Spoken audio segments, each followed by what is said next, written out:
China's a big buyer, but they're not the only buyer.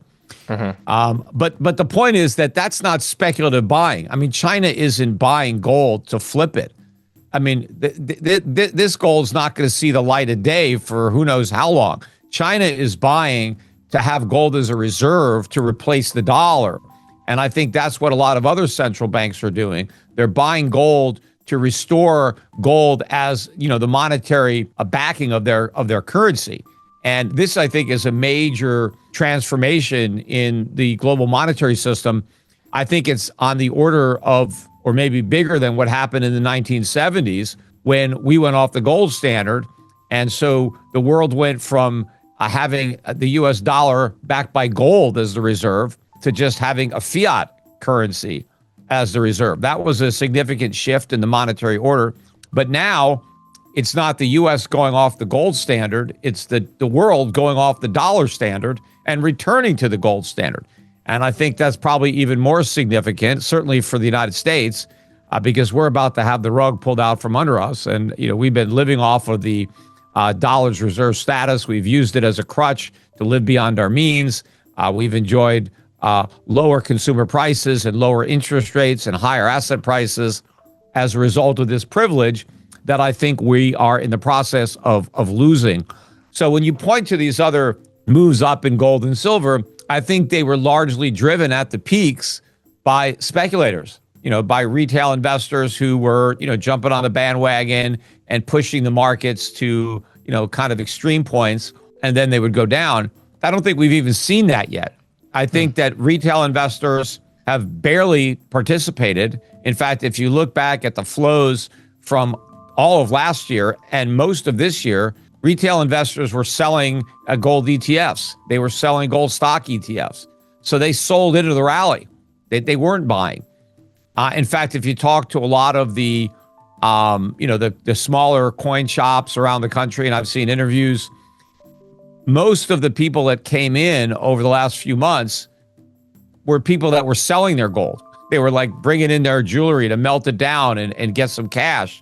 It wasn't a frenzy of people looking to buy gold. And the institutions, are barely involved. The pension funds, the endowments, hedge funds, they barely have any position in gold. It wasn't until just recently that you saw, more talk from, Ray Dalio although Jeff Gundlach has been talking gold for a while, but a few other people. Morgan Stanley came out in the last month.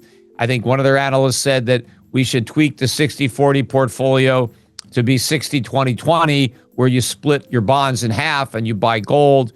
But I doubt they've had any opportunity to make the switch. They've just started to recognize gold's value after denying it for decades. I've been in the investment business for, over 35 years, and I was pretty much a lone voice, as a stockbroker, telling my clients that they should have an allocation to gold in their portfolio. When I went on major financial networks to talk about it, they generally laughed at me, or they accused me of fear-mongering or just trying to sell gold. They didn't accuse a stockbroker of recommending a stock because he's just trying to sell stocks. And of course, I was both, right? I was a stockbroker, but I also thought that people should have gold as part of their portfolios. But that was sacrilegious.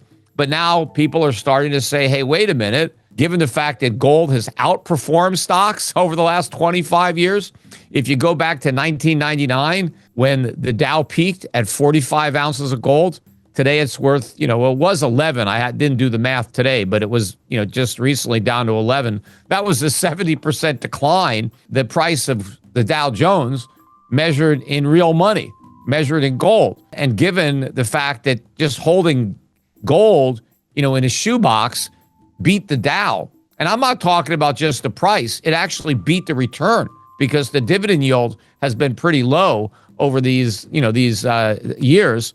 You actually did better just holding a gold coin. And so I guess, given that, I think Wall Street finally recognizes that, yes, gold has a place in your portfolio. And if that's the case, well, this rally has a long way to go because that means a lot of investors have a lot of gold they need to buy. Meanwhile, the central banks are getting started. I don't think they're nearly complete in their transformation of their reserves. They still have a lot of dollars to get rid of and a lot of gold to buy. Clearly, when gold is at 4,000 and it was at 2,000 2 years ago, the dollar's lost half of its purchasing power in terms of how much gold you can buy with your dollar. So the dollar is losing value against real money right now, but so are the pound and the euro and the yen and all these other currencies. But I do think that you're going to start to see the dollar losing a lot more value relative to its fiat counterparts, either, before the end of this year or next year. And that's going to accelerate the increase in the price of gold in dollar terms.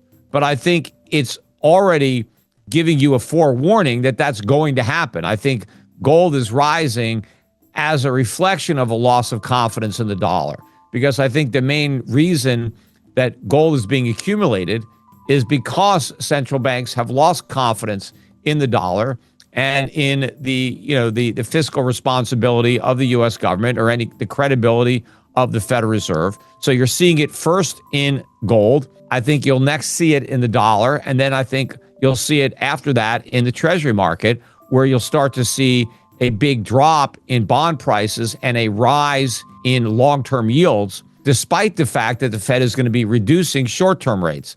And I think that is going to be the catalyst for a return to quantitative easing, because I think the Fed is going to try to lower long-term interest rates through its open market operations, where it needs to print money to buy the bonds that the rest of the world is selling. And so that, I think, will be another catalyst to drive gold to even higher levels, because that's just massive inflation. And, the last couple of times we tried QE, inflation, at least the way the government purports to measure it, was below 2%.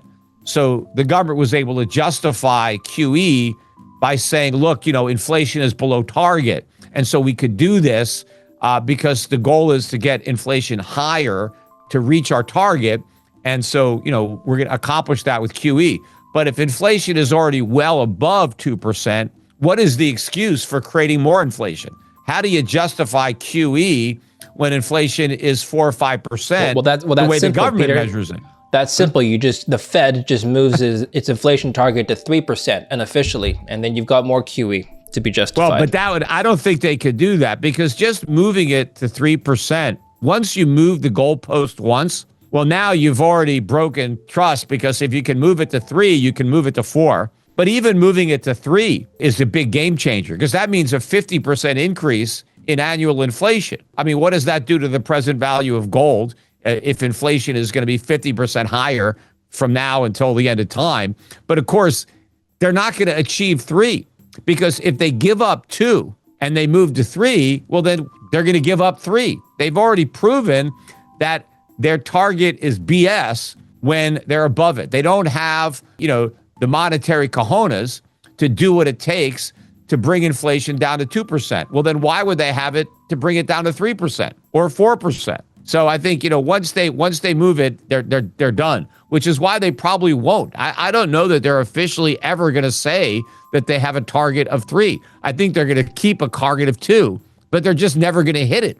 And I thought it was really ridiculous. In the last FOMC meeting, somebody actually asked Powell about about his forecast, because he pointed out, hey, 2 years ago, you predicted that in 2 years, inflation would be 2%. And now it's 2 years later and it's way above 2%. And you're still predicting that 2% will have 2% inflation in 2 years. And he said, why should we believe you? I mean, what makes you more confident now than you were 2 years ago when you made the same prediction? And Powell basically said, look, we don't really know where inflation is going to be in 2 years. It's just that 2% is our target. So that's our forecast. We just assume that we're going to hit our target, but we have no idea. So in other words, they just make it up. The only reason they forecast 2% is because they want it to be 2%, not because they think it's going to be 2% or they have any reason to believe that it's going to be 2%. So they could just keep on talking 2% inflation just to pretend that they've got that target. But, we're not going to go anywhere near it. What they may do to try to get closer to 2% is not change the target, but change the CPI. I mean, that's how the government operates. You change the methodology for calculating the CPI so that you get a lower number. That's what they did with the Boskin Commission. That's why the whole CPI is irrelevant today, because it's been rigged by the government to have a low number.